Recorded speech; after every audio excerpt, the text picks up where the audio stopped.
कहानी सुनी होगी आपने, खूब प्रचलित कहानी है कि एक आदमी एक गुरुजी के पास गया, जाके गुरुजी से बोला कि गुरुजी हम बहुत दिन से गुरु ढूंढ रहे हैं, कोई ढंग का गुरु नहीं मिला, आपको हम बहुत दिन से देख रहे हैं, आप हमें ठीक लग रहे हैं, आप हमें चेला कर लो।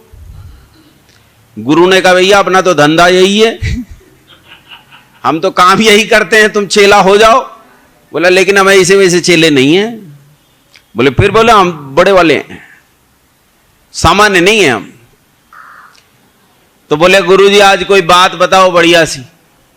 तो गुरुजी ने कहा बेटा क्या बात सुनना चाहते? बोले जीवन के लिए कोई मंत्र दो, कोई गुरु मंत्र दो। उन्होंने कहा बेटा तुम राम राम कहा करो। बोले ये बहुत बड़ी बात बता दी तुमने, राम राम कहा करते हो, सारी दुनिया कहती है। अरे हमने बताया हम छोटे मोटे चेले नहीं, हम बड़े चेले। तो उन्होंने कहा बेटा तुम रामचरितमानस का पाठ किया करो। बोले गुरुजी क्या छोटी छोटी बातें कर रहे हो, मेरा स्तर तो देखो, मेरा लेवल तो देखो, क्या ये राम राम रामचरितमानस जी में जीवन बता रहे हो? अरे कोई ढंग की बात बताओ। उन्होंने कहा ठीक है बेटा आज हम तुम्हें गीता का महात्म्य बताएंगे। अब गीता क्योंकि सांख्य दर्शन है, तो चेला ने कहा हाँ अब लेवल की बात आई, अब तुमने थोड़ा ठीक ठाक सी बात कही। अब गुरुजी सिखावें चेला सीखे। अब गुरुजी बोले चेला सुने ध्यान से, सुनते जा रहे हैं सुनते जा रहे हैं। तो अब सुनते सुनते घंटा बीत गया, तो गुरु को संदेह हुआ कि चेला सुन भी रहा है कि नहीं। तो उन्होंने कहा अरे बेटा तुम सुनते रहे लेकिन सवाल नहीं पूछ रहे हो, सवाल तो पूछो। उसने कहा गुरुजी तुम समझे ही नहीं, हम बड़े चेला हैं, तुम दो समझाते हम चार समझ जाते हैं। तो उन्होंने कहा अरे हमारा सम्मान रखने के लिए पूछ लो कुछ। तो गुरुजी बार बार एक बात कहते थे, सर्वो उपनिषदों का वो दोगधा गोपाल नंदन, कहते सारे उपनिषद गाय हैं। दोगधा मतलब दूहने वाला, दुग्ध से बना दोगधा, दोगधा मतलब दूहने वाला, दोगधा गोपाल नंदन, और इस दूध को दूहने वाले श्री कृष्णचंद्र महाराज हैं। तो कहते सारे उपनिषद सर्वो उपनिषदों का वो सारे उपनिषद गाय हैं, दोगधा गोपाल नंदन, और दूहने वाला जो है वो कौन है? श्री कृष्ण है। बोले गुरुजी ये जो आप बार बार कह रहे हैं इसमें बाकी तो सारी चीजें हमें समझ में आ गई, बस एक बात समझ में नहीं आई। बोले जी सर्वो उपनिषदों का वो ये बात तो समझ में आती है, लेकिन आप जो बाद में कहते हो दोगधा गोपाल नंदन, इसमें ये समझ में नहीं आया कि ये दो गधे कौन से हैं।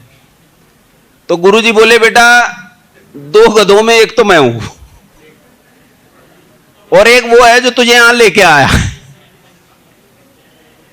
तो बात क्या है कि कई बार हम चीजों को सुनते जाते हैं और सुनते सुनते उनके लिए इतने अभ्यस्त हो जाते हैं कि बस सुनने तक ही बात रह जाती है। हमें किसी ने कहा हवन किया करो, अब हम रोज इस बात को सुनते हैं कि हवन किया करो, हवन किया करो, हवन किया करो, तो हम सुनते सुनते आदी हो गए, हमें सुनने की आदत पड़ गई है, करना वरना है नहीं। हमें किसी ने कहा भाई संध्या से विमुख नहीं होना है, संध्या निश्चित रूप से करनी चाहिए, तो संध्या करो संध्या करो संध्या करो, ये सुनने के हम क्या हो गए हैं? आदी हो गए हैं।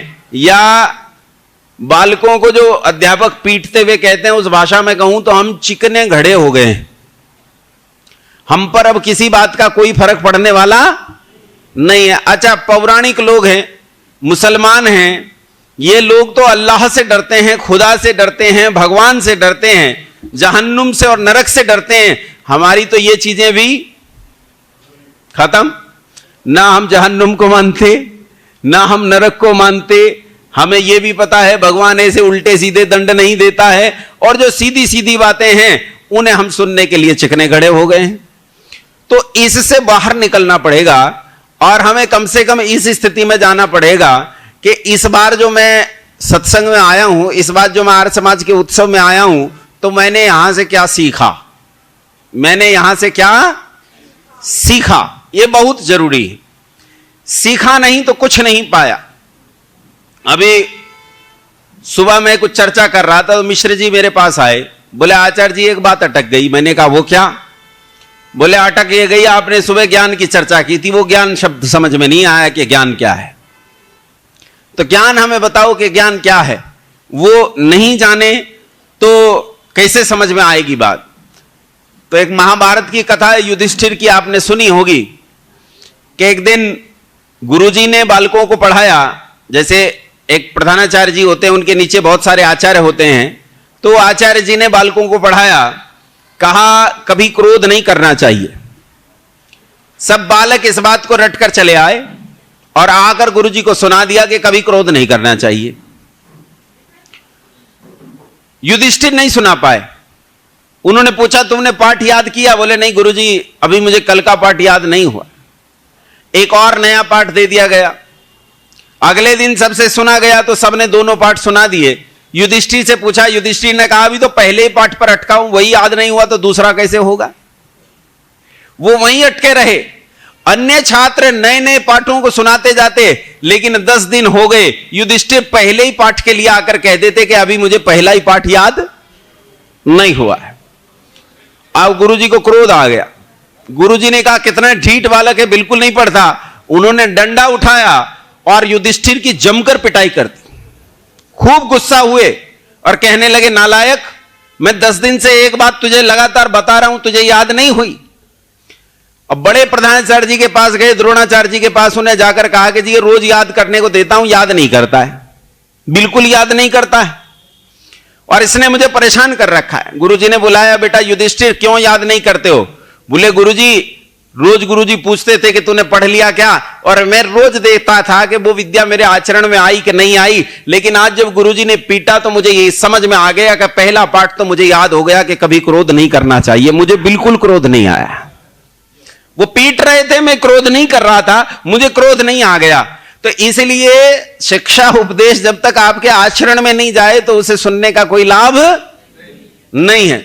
फिर तो बस बात इतनी ही है कि इंस्पेक्शन पैनल में इंस्पेक्टर साहब आए स्कूल को देखने के लिए। उन्होंने पूछा कि मास्टर साहब बताओ कौन से छात्र से पूछें? तो एक छात्र जो साल भर से गुरुजी की ओर बड़े गौर से देखकर सुनता था एक एक बात, गुरुजी ने कहा इससे पूछो। जितने सवाल पूछे सब पर चुप।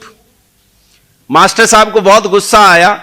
इंस्पेक्टर ऑफ स्कूल तो चले गए, उन्होंने उस छात्र को पकड़ा और कूट दिया। बोले नालायक, जब तुझे कुछ भी याद नहीं है तो 1 साल से मेरी ओर इतने ध्यान से क्या देखता था? बोले गुरुजी मैं तो आपकी मूंछें देखता था। तो कई बार क्या होता है, हम सत्संग में कुछ चीजें सुनने के लिए जाते हैं, पर्चियां भेजते हैं, ये वाला भजन सुनाओ बहन जी, ये वाला भजन सुनाओ भाई साहब। हम उन्हें चीजों को सुनने के आदी हो गए हैं और उनसे सीखने की हमारी प्रवृत्ति लगभग खत्म सी हो गई है। आओ कुछ एक चीजें समझने का प्रयास करते हैं, कुछ एक चीजें सीखने का प्रयास करते हैं। अभी अभी जो अंजलि जी कहकर गई, मैं उस धारा को बदलूंगा नहीं, मैं उसी धारा पर आपसे चर्चा करूंगा। जब मैं छोटा था, इन बच्चों के जैसा नहीं, इनसे तो बड़ा हो गया था मैं जब 18-19 साल का था तो इस उम्र से, इससे भी छोटी उम्र से आर्यवीर दल में काम करना शुरू किया था। धीरे धीरे बड़े हो गए, बड़े हुए युवावस्था प्राप्त हो गई तो एक बार ऐसा हुआ कि एक ऐसे संगठन में काम करने लगे जिसने हमारी नियुक्ति लगा दी दिल्ली में गोरक्षा सम्मेलन के लिए। वहां गए तो वहां यही पुरी के शंकराचार्य स्वामी निश्चलानंद सरस्वती जी ये वहां आए हुए थे और ये उस सभा के अध्यक्ष थे। मंच पर जितने लोग बैठे थे सब महामंडलेश्वर और छोटे मोटे शंकराचार्य, स्वयंभू शंकराचार्य, वो ही सब लोग बैठे थे। सामने जो लोग बैठे थे वो भीड़ बैठी थी, लोग बैठे थे। अब आश्चर्य सुनो कि वहां एक आर्य समाज के विद्वान को भी मंच पर बुलाया गया, वो भी बैठे थे। हम लोगों का काम तो था देखरेख करना, जैसे बच्चे करते हैं भाग दौड़ करके, वैसे ही। तो वह विद्वान को जब बोलने के लिए मंच पर समय दिया गया, 7-8 मिनट का समय उन्हें मिला होगा। जब वो मंच पर आए तो उन्होंने आते ही सब लोगों से कहा कि आओ मिलकर गायत्री मंत्र का पाठ करते हैं।